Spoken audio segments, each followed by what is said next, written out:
అనుకున్న లక్ష్యం నెరవేరేలాగా ఉంటుందా? మీకు ప్లస్ అవుతుంది అనుకుంటున్నారా? ముందుగా ప్యానెల్లో ఉన్న అందరికీ నమస్కారం, మీకు కూడా నమస్కారం అండి. ఇక్కడ ముఖ్యంగా అండి ఒక విషయము, భారతీయ జనతా పార్టీ ఎన్డీఏలో టీడీపీ జనసేన ఉంది, దాన్ని మేము స్వాగతిస్తాం. కానీ ఇక్కడ తెలంగాణ వచ్చినప్పటి నుంచి ఇప్పటివరకు అయితే ఎలాంటి పొత్తు పెట్టుకోలేదు. ఫస్ట్ ముఖ్యంగా ఏ రాష్ట్రాలకు సంబంధించి ఆ రాష్ట్రాల అనుకూలంగా ఆ పొత్తుని నిర్ణయించడం జరుగుతుంది. దాని తగ్గట్టు కింద కార్యకర్తలు కానీ నాయకులు కానీ వివరించాల్సింది, అది కేంద్రం చేతిలో ఉంటుంది.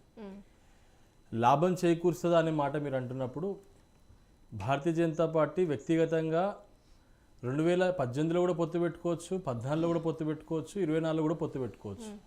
కానీ ఎక్కడ కూడా ఎలాంటి పొత్తు లేకుండా నాయకత్వాన్ని డెవలప్ చేయాలి, ఓటింగ్ శాతాన్ని పెంచుకోవాలి. ఇలాంటి పొత్తులు పెట్టుకోవడం వల్ల, సీట్లు పంచుకోవడం వల్ల ఆ యొక్క నియోజకవర్గాల్లో ఓటింగ్ శాతం పెరగట్లేని ఒక సిద్ధాంతంతో ఈరోజు పూర్తిగా అన్ని చోట్ల కాదు సాయి కిరణ్ గారు, ఇక్కడ ఒక్క విషయం, ఇది ఒక్క మాట సబ్మిషన్ ఉంది. ఖచ్చితంగా మీరు ఇవన్నీ ఆలోచించా లేదా? 2014లో మీరు అన్నట్టు 18లో పరిస్థితులు తెలంగాణలో వేరుగా ఉన్నాయి. ఇక్కడ ఉన్న ఆంధ్ర పాలకుల్ని వెనక్కి పంపించాలి అనే ఉద్దేశంతో, ఒక సెంటిమెంట్తో వచ్చింది తెలంగాణ. మరి ఆ టైంలో పొత్తు పెట్టుకుంటే కష్టమని భావించి పొత్తు పెట్టుకోలేదా? ఒక విషయం చెప్తున్నానండి, ఆంధ్ర తెలంగాణ అనేది 2014 నుంచి 18 వరకే నడిచింది. అది కేసీఆరే ప్రూవ్ చేసిండ్రు. ఎందుకంటే వారే అనేక సందర్భాలలో ఇక్కడ మేము తెలంగాణ పార్టీలో టీడీపీ పార్టీలో ఉన్నటువంటి 15 మంది ఎమ్మెల్యేలను చేర్చుకుంటున్నప్పుడు వారు చెప్పిన విషయం ఏంటంటే, తెలంగాణ బిడ్డలను చేర్చుకుంటున్నా తప్ప తెలంగాణ పార్టీలో ఉన్నటువంటి ఆంధ్ర పాలకులను చేర్చుకోవట్లే అని చెప్పలేదు. వారు చెప్పింది ఆంధ్ర పాలకులను చేర్చుకోవట్లేదు, నేను తెలంగాణ బిడ్డలనే చేర్చుకుంటున్నా అని వారే ప్రారంభించారు. తెలంగాణ పార్టీ టీడీపీ పార్టీలో ఉన్నటువంటి 15 మంది ఎమ్మెల్యేలు ఎవరు తీసుకున్నారు? ఎక్కడ పోయారు వాళ్ళంతా? టీఆర్ఎస్ పార్టీకి వెళ్ళారు కదా. ఇంకా తెలంగాణ వాదం ఎక్కడిది అప్పుడు? అంటే తెలంగాణ తేవడమే లక్ష్యంగా పెట్టుకున్నారు. ఒక అబద్ధాల మాటతోని, అబద్ధాల మూటతోని తెలంగాణ తేవడానికి పెట్టుకున్నారు. ఇంకా ఇప్పుడు ఈ 10 అయిపోయిన తర్వాత కూడా ఇంకా తెలంగాణ ఆంధ్ర ఎక్కడ డిస్కషన్ అండి? నేను ఒకటి చెప్పదలుచుకునేదంటే, తెలంగాణ తేవాలనుకున్నాం, తెచ్చినాం, తెలంగాణ సాధించుకున్న తర్వాత బీఆర్ఎస్ ప్రభుత్వంలో, ఆనాటి టీఆర్ఎస్ ప్రభుత్వంలో అనేక మంది తెలంగాణ ఉద్యమ ద్రోహులని, తెలంగాణ ఉద్యమంగా వ్యతిరేకంగా మాట్లాడిన వాళ్ళని, తెలంగాణ ఉద్యమానికి వ్యతిరేకంగా చేసినటువంటి పార్టీలని అద్దున చేర్చుకుంది ఎవరు?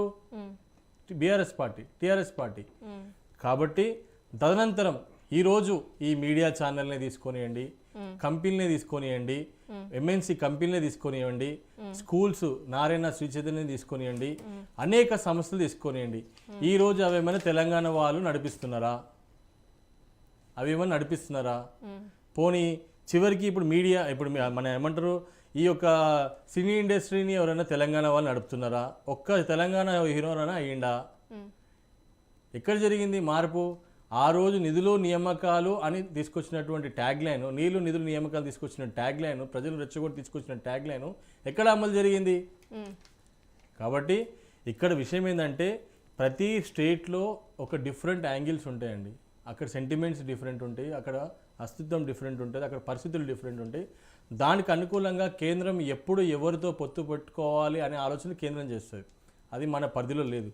కానీ పెట్టుకోకున్నా మాకేం నష్టం లేదు. పెట్టుకున్నా నష్టం లేదు, పెట్టుకున్నా నష్టం లేదు. లాభం ఉందా? 100%. మంచి జరగకపోవచ్చు, చెడు జరగకపోవచ్చు, రెండు జరగవచ్చు. ఎందుకు విషయం అంటే ఆ విషయం వల్ల పెద్ద లాభం జరిగేది లేదు, నష్టం జరిగేది లేదు అంటున్నారా? అసలు ఎందుకు చెప్తున్నాను ఏంటండి, భారతీయ జనతా పార్టీ చిన్నగా చాలా బలంగా, అంటే వాళ్ళ ప్రభావం అసలు ఏమి ఉండదని చెప్తున్నారా డైరెక్ట్? వ్యక్తిగతంగా భారతీయ జనతా పార్టీ ఎదుర్కొంటూ వస్తుంది.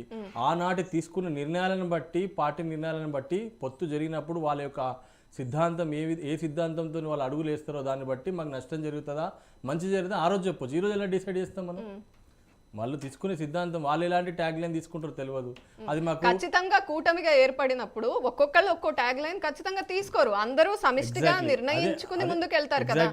ఏదైతే లాస్ట్ టైం కాంగ్రెస్ రేస్ లోకి వచ్చిందో మిమ్మల్ని దాటుకుని ఒక అడుగు, మరి వీళ్లతో కలిస్తే 2 అడుగులు ముందుకెళ్తారనే నమ్మకం కలగట్లేదా మేడం? ఒకరికొకరు బలం మేడం, 100%. మరి అదే అడుగుతున్నాను, ఒకరికొకరు బలం.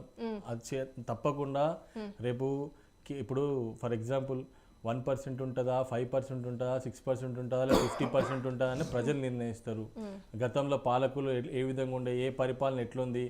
ఇప్పుడు పవన్ కళ్యాణ్ గారు ఉన్నారు, వారికి దేశం మొత్తం ఫ్యాన్స్ ఉన్నారు. వారు ఇక్కడనే కాదు, దేశం మొత్తం ఫ్యాన్స్ ఉన్నారు వారికి. ఎక్కడ పోయినా కూడా వారికి అదే స్వాగతం పలుకుతారు. సో ఆ ప్రభావం కూడా పడే అవకాశం ఉంటుంది. సో 100% వాళ్ళకు ఉన్నటువంటి మెజారిటీ శక్తి కొంత యాడ్ అవుతుంది. కానీ మనము ఇప్పుడే ఏం లేనప్పుడే మనం ఊహించుకొని ఇది పొత్తు కాబోతున్న రాంగ్ స్టేట్మెంట్ మనం బయటకు తీసుకెళ్తే కరెక్ట్ గా ఉద్దేశంతో నేను చెప్తున్నా. వచ్చినా దాంట్లో ఎన్డీఏ ప్రభుత్వంలో ఉన్నారు కాబట్టి తప్పకుండా యాడ్ అవ్వాలి, పోటీ చేయాలనుకునే సందర్భం వచ్చినప్పుడు పోటీ చేయాల్సి వస్తుంది. దానివల్ల నష్టం ఏం, అదే చెప్తున్నాను. బీఆర్ఎస్ ప్రభుత్వమే గతంలో అనేక మంది తెలంగాణలో ఉద్యమకారులను పక్కన పెట్టి ఉద్యమ ద్రోహులను హక్కును చేర్చుకొని ఆనాటి ఆంధ్ర పాలకుల గురించి మాట్లాడి కొట్లాడి చేసి మేము ఈనాడు ఈటీవీని 800 ట్రాక్టర్లు పెట్టి దున్నుతా అన్నారు. దున్నిరా? అంటే మనం తెలంగాణ తేవడానికి తెచ్చుకున్నటువంటి రెవల్యూషనే తప్ప తర్వాత అందరినీ కలుపుకొని పోవాలనే ఒక లక్ష్యంతోనే కేసీఆర్ గారు స్టేట్మెంట్ ఇచ్చారు. కాబట్టి ఏ సంస్థని కానీ, ఏ విద్యా సంస్థలను కానీ, ఏ ఒక్క ఆర్గనైజేషన్స్ని కానీ దెబ్బతీయలేదు. అందరినీ కాపాడుకోవాలి, మనకి తెలంగాణ ఆంధ్ర లేదు, మాకు మొత్తం ఆంధ్రలో మాకు ఓట్లు వేస్తారు అని చెప్పి చాలా సందర్భాల్లో చాలా విషయాలలో మాట్లాడడం జరిగింది. ఈరోజు హైదరాబాద్లో మేము ఎన్ని కార్పొరేట్లు గెలిచినామంటే కూడా ఆనాడు ఆంధ్ర వాళ్ళు వేసారు కాబట్టి గెలిచినాం అన్నారు. రేపు ఎలా మాట్లాడతారు ఆంధ్ర వాళ్ళకి వ్యతిరేకంగా? విషయం ఏంటంటే 100% ప్రభావం ఉంటుంది. దాని ప్రభావం వల్ల కొంత యాడ్ అవుతుంది, ముందుకు పోయే అవకాశం కూడా ఉంటుంది. దాంట్లో ప్రాబ్లం లేదు. నేనేం చెప్తున్నానంటే మేడం, ఏమి చేసినా, ఎన్ని పొత్తులు జరిగినా కూడా ప్రజలకు మేలు జరిగేటువంటి పథకమే కానీ, ప్రజలకు మేలు జరిగేటువంటి పద్ధతులే కానీ, ప్రజలకు చేసేదే చెప్తే అది దానివల్ల ఉపయోగం జరుగుతుంది తప్ప ఇలాంటి ఇప్పుడు మనం చూస్తున్నాం. నిన్న మొన్న బీసీ మహాసభ పెట్టారు కవిత గారు. బీసీ మహాసభ పెట్టి గతంలో బీసీ కమిషన్ ఏర్పాటు చేశారు. ఏర్పాటు చేసిన తప్పుడు మేమందరం కూడా ఒక బీసీ ఉద్యమకారుల్లాగా రాజ్యాధికారం రావాలని ఆర్ కృష్ణయ్య గారితో మేము కూడా పోరాటం చేశాం, పార్టీల నుండి కూడా పోరాటం చేశాం. బీసీల గురించి ఏనాడు కూడా పట్టించుకున్న నాదులు లేరు. ఎందుకంటే 32% ఉన్న దాన్ని కాస్త ఎక్కడ తీసుకెళ్ళిరండి, 18% తీసుకొచ్చారు. ఫోనీ ఫస్ట్ టర్మ్లో 19 మందికి బీసీలకు 22 మంది బీసీలకు టికెట్లు ఇచ్చి సెకండ్ టర్మ్లో ఎంత అన్యాయం తెలుసా అండి, 19 మందికే బీసీకి టికెట్లు ఇచ్చారు. అంటే ఎవడేం చేస్తాడులే, ఎవడేమవుతుందిలే, ఈ బీసీలతో జరిగేది ఏముందిలే, మాటలు చెప్పి స్కీములు చెప్పి ఇచ్చేస్తే సరిపోతుంది అనే ఒక ఆలోచనతోని ఆ రోజు బీఆర్ఎస్ ప్రభుత్వం వివరించింది. కాబట్టే తెలంగాణలో అత్యధికంగా కొట్లాడి పోరాడి ప్రాణాలు త్యాగం చేసినటువంటి వర్గాలు ఏవి అంటే బీసీ, ఎస్సీ, ఎస్టీ. అవన్నీ కూడా సెంటిమెంట్గా ఈయన తెచ్చిండు తెలంగాణ అని ఆ యొక్క వర్గాలు నమ్మినాయి. కాబట్టే ఆ రోజు బీసీలు, ఎస్సీలు, ఎస్టీలు అంతా కూడా కేసీఆర్ వైపు ఉండే. దాని తర్వాత ఏ కుటుంబానికైతే ఉద్యోగం వస్తుందని చెప్పిండో ఆ కుటుంబం ఆయనకు వ్యతిరేకమైంది. ఏ ఉద్యమకారులకైతే మీకు జీవితాలు సెట్ చేస్తానో ఆ ఉద్యమకారులు వ్యతిరేకమయ్యారు. ఏ ఒక్క తెలంగాణలో నిధులు తెస్తా అని చెప్పిండ్రో అవి తేలికపోయారు. కాబట్టి తెలంగాణ వాదం అంతా కూడా వారికి వ్యతిరేకమైంది. అదేవిధంగా నియామకాల విషయంలో ప్రతి విద్యార్థికి మొన్న సెకండ్ టైం వచ్చిన తర్వాత కూడా వాళ్ళు ఏం చెప్పారు, ఉద్యమకారులకి కానీ యువకులకి కానీ మేము తప్పకుండా నిరుద్యోగులకు పెన్షన్ ఇస్తామని చెప్పారు. ఎక్కడ ఇచ్చిరండి? అనేక విషయాలలో వాళ్ళు తప్పిదం చేసిండ్రు.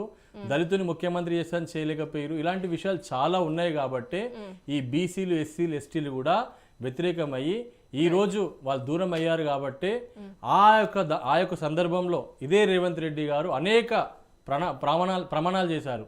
బీసీ డిక్లరేషన్ అని, ఎస్సీ డిక్లరేషన్ అని, రైతు డిక్లరేషన్ అని చెప్పేసి ఇలా అనేక డిక్లరేషన్ చేయడం వల్ల ఆ ప్రభావము ఇటు సైడ్ వెళ్ళడం వల్ల వారు ముఖ్యమంత్రి కాగలరు.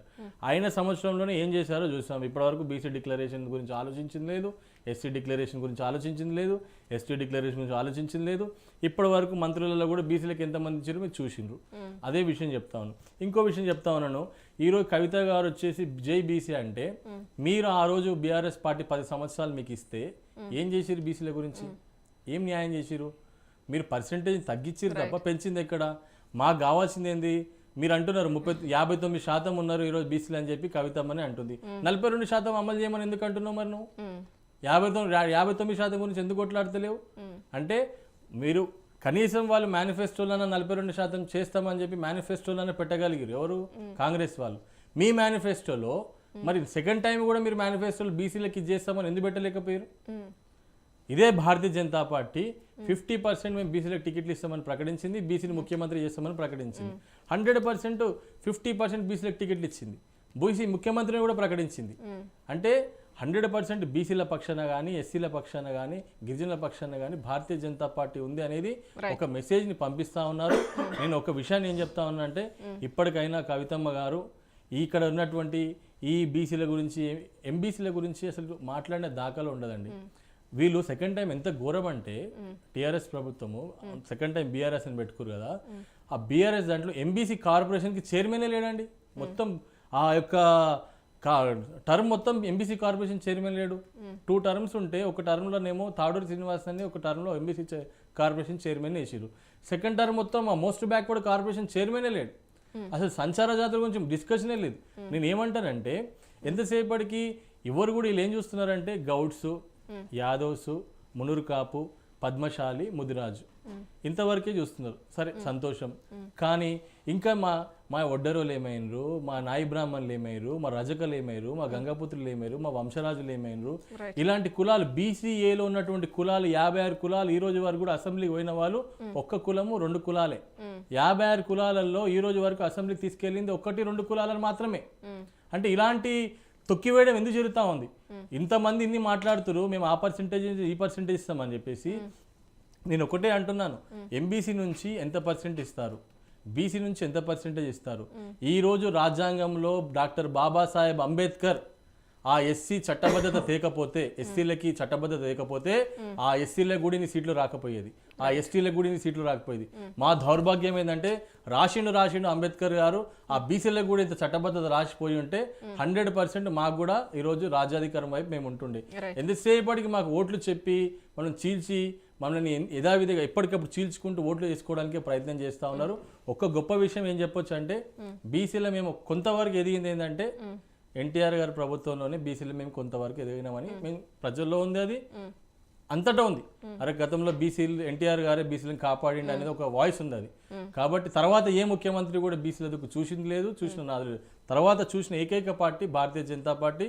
రేపు కూడా రానున్న రోజుల్లో కూడా రేపు వచ్చే బీసీ ప్రెసిడెంటే రేపు ఈ యొక్క రాష్ట్ర అధ్యక్షుడు కాబోతా ఉన్నాడు. నేను గతంలో కూడా చెప్పాను, కేంద్రం కూడా అదే ఆలోచన ఉంది, ముఖ్యమంత్రిని కూడా బీసీనే ప్రకటిస్తుంది తప్పకుండా. ఇంకో విషయం చెప్తానండి, ఈ సందర్భంగా కవితమ్మ ఛాలెంజ్ చేసింది, బీసీల గురించి నేను చాలా చేశాను, చాలా మాట్లాడాను, మేము చాలా చేశామని. కవితమ్మని ఎవరో ఛాలెంజ్ చేసారు కదా, మేము ఛాలెంజ్ చేస్తున్నాము. నువ్వు ధర్నా చౌక్ రమ్మంటావో చెప్పు, లేకపోతే నువ్వు ఎక్కడ రమ్మంటావో చెప్పు, మేము వస్తాం. బరాబర్ ఒక తెలంగాణ బీసీ ఉద్యమకారుడిగా, ఒక బీసీ వాదం ఎత్తుకున్నటువంటి బీసీ వ్యక్తిగా మేము వస్తాం చర్చకి. ఆల్రెడీ ఆహ్వానించినట్టున్నారు కదా సభకి. మేము వస్తాం. నేను అడుగుతాను, తన చుట్టూ కూర్చున్నటువంటి వాళ్ళు ఎవరైనా బీసీలలో కనీసం 2 సంవత్సరాలు బీసీ ఉద్యమాలు చేసినట్టుంటే నేను ముక్కు నేలకు రాస్తా. అంటే బీసీ ఉద్యమాలలో పనిచేసిన వాళ్ళు, నిజంగా ఉద్యమంలో ఉన్న వాళ్ళని కాకుండా ఎగ్జాక్ట్లీ మేడం, నేను అదే చెప్పబోతున్నా. బీసీ సంఘాలలో పనిచేసినట్టే కానీ, బీసీ ఉద్యమంలో పనిచేసినట్టే వాళ్ళు కానీ ఆ కవితమ్మ పక్కన కూర్చున్నట్టయితే నేను తెలంగాణ వాదిగా బీసీ బిడ్డగా నేను ముక్కు నేలకు రాస్తా. ఎక్కడి నుంచో మీరు మీ పార్టీలో ఉన్నటువంటి అక్కడ అన్ని వర్గాలను తీసుకొచ్చి ఆడ కూర్చోబెట్టుకుంటే కాదు. బీసీ వాదం ఎత్తుకున్నప్పుడు మీకు అసలు ఆడ బీసీ కులాల ఒక్క కుల సంఘం మీకు సపోర్ట్ చేయలేదు, ఒక్క వర్గం, ఒక బీసీ సంక్షేమ సంఘం మీకు సపోర్ట్ చేయలేదు. ఎలాంటి మహాసభ ఏర్పాటు చేస్తారండి? మీకు మీరు పెట్టుకొని నేను బీసీని అని చెప్పేసి అయిపోతుందా? నేను బీసీ గురించి మేము కొట్లాడుతున్నామంటే అయిపోతుందా? నేను ఏంటంటే ఎవరు ఎన్ని చెప్పినా మేడం, అది కాంగ్రెస్ ఏ ఉండని, బీజేపీ ఉండని, XYZ ఉండే ఒక బీసీ వ్యక్తి నేను చెప్పేది ఏంటంటే, మా వాటా ప్రకారము మాకు సీట్లు ఇవ్వాలి, మా వాటా ప్రకారము మాకు మంత్రి పదవులు ఇవ్వాలి, మా వాటా ప్రకారం మాకు సర్పంచ్లు ఇవ్వాలి, మా వాటా ప్రకారం మాకు జెడ్పీటీసీలు ఇవ్వాలి. ఇవి జరిగినప్పుడే నిజమైనటువంటి బీసీలకు న్యాయం జరిగినట్టుంటుంది. ఏదైతే ఎస్సీ ఎస్టీ వర్గాలకు రిజర్వ్డ్ ఎట్లయితుందో, మీ రిజర్వ్డ్ చట్టబద్ధత తేకపోయినా పర్లేదు, కనీసం 42% చేయకపోయినా పర్లేదు, కానీ 42% సీట్లు అమలు చేయండి. ఫస్ట్ సీట్లు ఇవ్వడం అయితే మీ చేతిలోనే కదా, అక్కడ రేవంత్ రెడ్డి గారి చేతిలోనే ఉంది కదా. రేపు 42%, నేను ఇప్పుడు కూడా చెప్తున్నా యోయో టీవీ ద్వారా, రేపు 42% పూర్తిగా ఎవరైతే అమలు చేస్తారో సీట్లు ఇవ్వడంలో కానీ, ఎమ్మెల్యే సీట్లు ఇవ్వడంలో కానీ, లేకపోతే ఇంకో సీట్లు ఇవ్వడంలో కానీ, అది ఎవరైనా సరే ఆ పార్టీకి అందరూ తప్పకుండా పార్టీలకు అతీతంగా ఎవరైతే ఇస్తారో వాళ్ళతో పాటు బీసీ సంబంధించిన బీసీ గ్రూప్ అంతా వాళ్ళతో ఉంటుంది. రైట్ రవి గారు, ఏదైతే అందరూ మాట్లాడుతున్నారో కాంగ్రెస్ మీద వ్యతిరేకత ఉంది, ఆయన చేసిన పనుల వల్ల ఏదైతే వ్యతిరేకత ఉందో ఇప్పుడు కూటమిగా ఏర్పడి ఇక్కడ కనుక అడుగు పెడితే మాకు అది కలిసి వస్తుంది అని మాట్లాడుతున్నారు. ఏమంటారు? ఇంకా ఎన్నికలకు ఇంకొక 4 సంవత్సరాల టైం ఉంది మేడం. ఇక ఈ ఆ టైం కూటమి కావాల్సి వస్తుంది కూడా. బలపడాలంటే వాళ్ళు వచ్చి ఇప్పటి నుండే ప్రజల్లోకి చేసుకోవచ్చు, వెళ్ళడము అవన్నీ తప్పులేదు. చేయొచ్చు. అంత టైం కావాలి కూడా. ప్రజాస్వామ్యంలో ఏ రాజకీయ పార్టీ అయినా కూడా ఏమైనా తమ సిద్ధాంతాల ప్రకారం ఎక్కడన్నా పోవచ్చు, ఎక్కడన్నా ఉండొచ్చు, తప్పేం లేదు. ఇక ఈడ కొత్త రకమైనటువంటి పంచాయతీ ఏంటంటే తెలుగుదేశం పార్టీ వస్తుంది అని అంటే తెలుగుదేశం పార్టీని ప్రజలు బాగా తెలుసు.